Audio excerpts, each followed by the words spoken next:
Ladies and gentlemen, welcome to Metropolis Radio. Today, we are taking a look at this article here, How Superhero Movies Killed the Movie Star. A recent interview with Matt Damon. Matt Damon! Yes, that very Matt Damon. Thanks, Trey Parker and Matt Stone, for making that memeable moment back in 2004. Suggests superhero movies have changed Hollywood forever. Is the age of the star vehicle over? And if so, why? Superhero movies, typified by the likes of the Marvel Cinematic Universe, have transformed Hollywood, killing the older star vehicle approach to filmmaking. There are fashions in popular culture, and nothing lasts forever. That is true. This happened with film noir in the 1940s. It happened with westerns. They really rose to prominence in the 1950s, but ultimately died by the 1970s. Film noir died in the 50s. I'm trying to think of any other fads, but none are really coming to mind. Oh, the independent film movement of the 90s, where we saw guys like Kevin Smith, Quentin Tarantino, Robert Rodriguez all come out of that. Jim Jarmusch, that pretty much died by the early 2000s. But anyway, before I tangent on for too long, but it's frequently the case that the changing fashions only come to people's attention when they are pointed to by those who mourn the loss of the world they were a part of, that they knew so well and loved so dearly. An article in the Sunday Times bearing the ominous title, "Is Matt Damon the last of Hollywood's leading men?" No, I would argue that Leonardo DiCaprio is also in that case. Is an excellent case in point. It's a combined editorial and interview by journalist Jonathan Dean, and frankly, it reads like a eulogy to the Hollywood of yesteryear. And, this is actually reminding me of a little song that released in 1980 that said the same thing about another dying meme at the time. What was that again? Video killed the radio star. Video killed the radio star. Anyways, getting back to the article, so it goes on, quote, "The big titles of the past decade are brands and franchises established in numerous prequels and sequels," Dean observes, and he can't help opining that, quote, "The movie business is simply not geared towards leading men anymore, and we will miss them when they're gone," end quote. Yes, to quote the 80s hair metal band Cinderella, Don't know what you got till it's gone. Dean's central thesis is that superhero films in particular have killed the traditional star vehicle model of Hollywood, and while his article has generated a lot of heat online, he has a point. The last decade in particular has seen the film industry shape dramatically, with superhero films playing a key role in the transformation. So let's dig into the article's first point here, and that is Hollywood used to be built on movie stars, and yes, that is true at one point in time. How many people would go see the newest Meryl Streep movie, or the newest Arnold Schwarzenegger, Sylvester Stallone? Even Nicolas Cage was a huge star at one point. And even the two actors in the photo here, Angelina Jolie and Brad Pitt, I'm assuming that's from Mr. and Mrs. Smith. I don't remember. I haven't seen that movie in quite a long time. But anyway, I'm tangenting again. As you can tell, I like to tangent a lot. The Hollywood of old was built largely on quote-unquote star vehicles. Movie stars became household names, they commanded big bucks, and their faces were featured front and center in marketing and merchandise. As film historian Ben Fritz notes in The Big Picture, artists like Tom Hanks and Julia Roberts were once the beating heart of the movie business, commanding $20 million salaries or massive bonuses. The $20 million salaries is a recent phenomena, but what they would get the massive bonuses back in the day. Those were the back end deals that studios now want to completely do away with. And everything about their films, the script, the setting, the direction, the supporting actors, was chosen to synergize with the star. Yes, you always casted the lead before you got everybody else. Basically, the actor had to work really well with Angelina Jolie or Brad Pitt or Leonardo DiCaprio or, Marlon Brando, because, okay, we are going to sell The Godfather on Marlon Brando's name. We are going to sell The Mexican on the star power of Brad Pitt and Julia Roberts, so on and so forth. In the first decade of the century, about half of the 20 highest grossing films were star vehicles. Think the Tom Hanks movie Castaway. That movie sucked. or Brad Pitt and Angelina Jolie's Mr. and Mrs. Smith, or Will Smith's Hancock. Again, Hancock fucking sucked, let's be real. The importance of the stars was perfectly displayed on the DVD covers, which prominently featured the actors' faces and often nothing else. Of course, franchises have always existed in the film industry alongside star vehicles. The Godfather Part 2 was a key moment in film history, the first sequel to win an Academy Award for Best Picture, and Hollywood swiftly began investing in more of the same. And again, this article does not point it out, but the first Godfather movie was considered a quote-unquote star vehicle, and Francis Ford Coppola was not the star. Marlon Brando was the star. If Marlon Brando was not attached to The Godfather does not get made, because people forget how popular Marlon Brando was going into the 1970s. Where were we again? Oh, right here. And yet, for all that's the case, certain actors were seen as inextricably linked with the success of the franchise as a whole. Mark Hamill, Carrie Fisher, and Harrison Ford with Star Wars, Christopher Reeve with Superman, Sigourney Weaver with Alien, Arnold Schwarzenegger with The Terminator. Only a handful of franchises seem capable of growing beyond their stars, with James Bond a notable example. But again, with James Bond is a franchise that has evolved with time.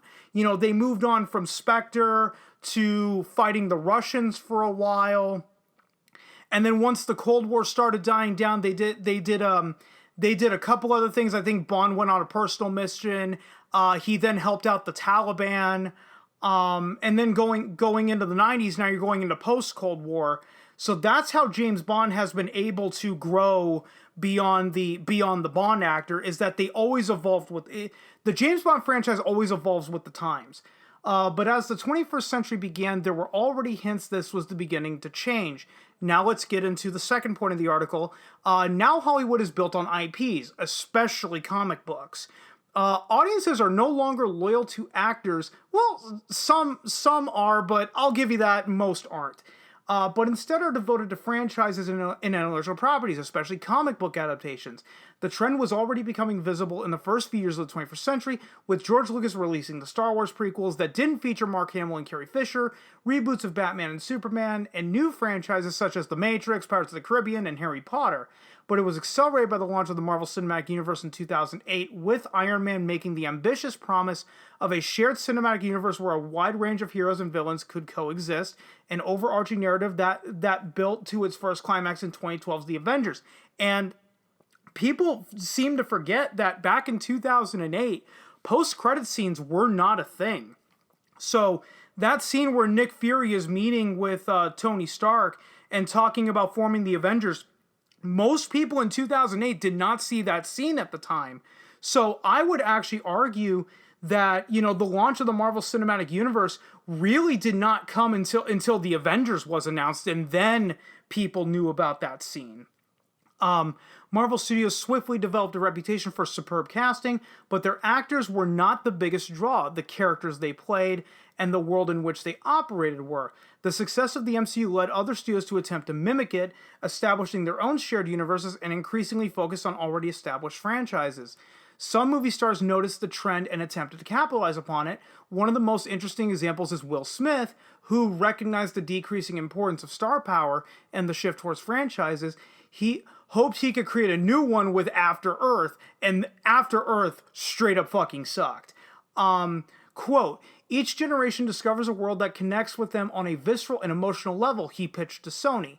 Quote, their appetite for revisiting that world is endless, and as they grow older, the attraction continues to grow stronger. Star Trek, Star Wars, Indiana Jones, Lord of the Rings, and Harry Potter have all reached such stature, and now they are being joined by 1000 AD, end quote. Will Smith's ambitious shared universe plan for After Earth was doomed to failure. Well, no shit, because he casted his son as the fucking lead.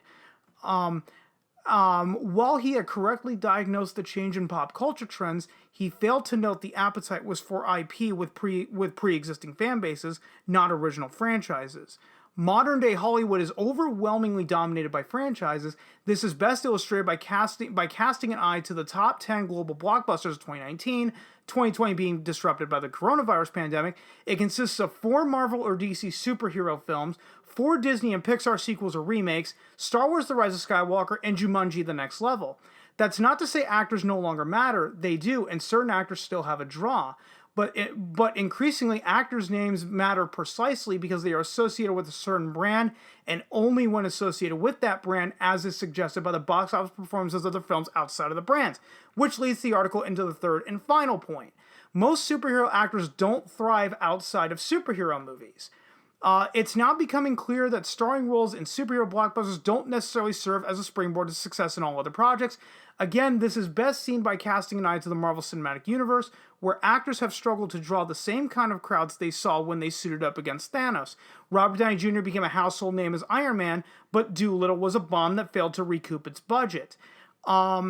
I've never seen Doolittle, but I think more people wanted to see Sherlock Holmes 3 rather than a remake of Dr. Doolittle, but that's just me.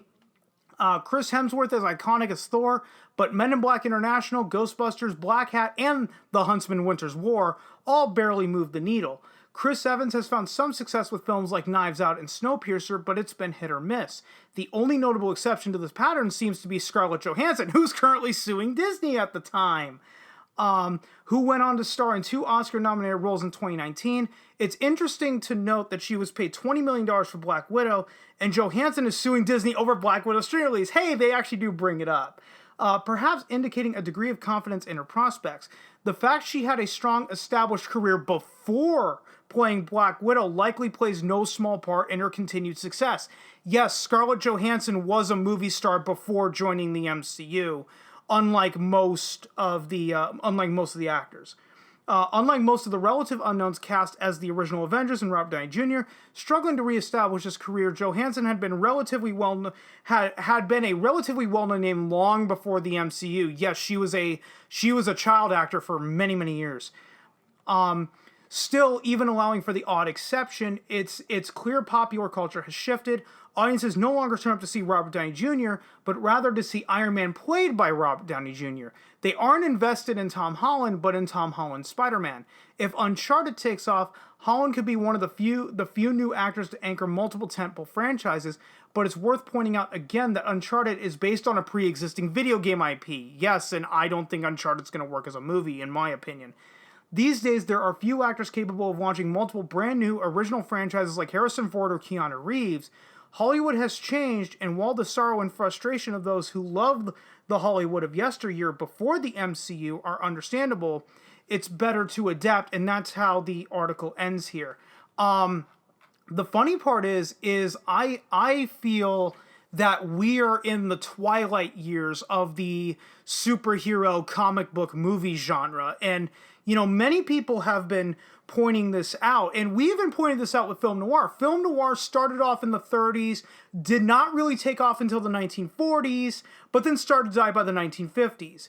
Then we saw this with the Western. The Westerns became insanely popular, and they were popular for a long time. Guys like John Wayne became huge stars as a result of that.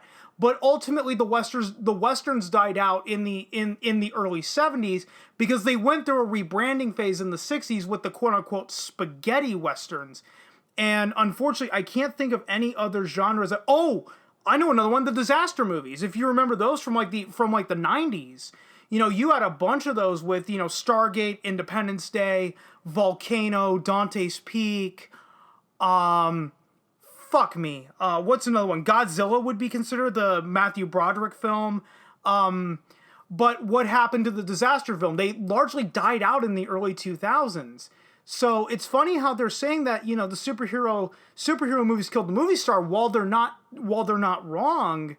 But the superhero movies themselves are now in their twilight years, and we can see that with Black Widow and the Suicide Squad underperforming greatly. And guys, I'm going to go ahead and end it right here because I know I've already gone on for too long. If you stuck around this long, thanks so much for doing so. And if you guys have been following me for long enough, I'm terrible at ending these videos. So I will just see you guys next time.